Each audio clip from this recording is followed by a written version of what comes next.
Hi అండి, అందరికీ నమస్కారం. ఇక్కడ దులిపి కర్రకి నేను ఇంత పెద్ద కర్ర కట్టుకుంటున్నానండి. ఇక్కడ కూర్చుని ఎందుకు కట్టుకుంటున్నానని అనుకుంటున్నారా? స్టెప్స్ అండి. ఈ స్టెప్స్ నుంచి ఇలా పైకి చూస్తుంటే ఆ బూజులు చూసారా ఎలా కనపడుతున్నాయో. అసలు మొత్తం అంతా నీట్గా ఉండి ఆ బూజులు అలా కనపడుతుంటే నాకు చాలా చిరాకు వచ్చేస్తుందండి. అంటే మా అబ్బాయి రూమ్లో ఇక్కడ బెంగళూరులో ఉన్నాను నేను. మా అమ్మాయి కూడా ఇంటర్న్షిప్ చేయడానికి ఇక్కడికి వచ్చిందండి.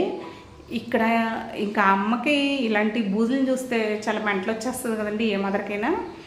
ఇంకా నాకు అది డిస్టర్బ్ చేస్తుందండి నన్ను బాగా. రోజు ఎక్కేటప్పుడు దిగేటప్పుడు ఈ కాస్త ప్లేసే అనమాట. అంటే ఎందుకంటే చాలా పొడవుగా ఉంటుంది కదండి, అందదు కదా, అందు గురించి. ఇప్పుడు నేను ఈ టాస్క్ ఇలాగా కట్టుకుని దీనికి ఒక ఉపాయం ఆలోచించానండి. దులపడానికి ట్రై చేస్తున్నాను అనమాట. చూద్దాం. డిస్టర్బ్ అవ్వకుండా దులిపేటప్పుడు 3 కట్లు వేసానండి.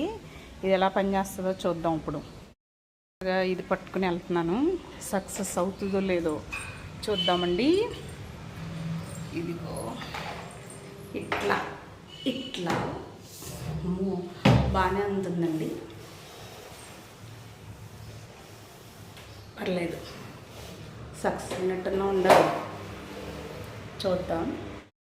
ఇదిగో చూడండి ఎంత నీట్గా ఉందో చూడండి. ఇది వరకు బూజులు ఉన్నాయి కదా, మొత్తం దులిపేశానండి. ఇప్పుడు నాకు చాలా హ్యాపీగా ఉంది. అంటే డిస్టర్బ్ చేయడం అంటే మనం డిస్టర్బ్ అవ్వకూడదు అనుకుంటే అవ్వకుండా ఉండొచ్చండి. కానీ నాకు ఎందుకో విసుగండి ఇలాంటివి చూస్తే. సో ఇంత పెద్ద పైన ఉన్న బూజుని ఇంత కింద నుంచి కూడా ఆ కర్ర ఉపయోగించి సక్సెస్ సాధించామండి. ఓకేనండి, బాయ్.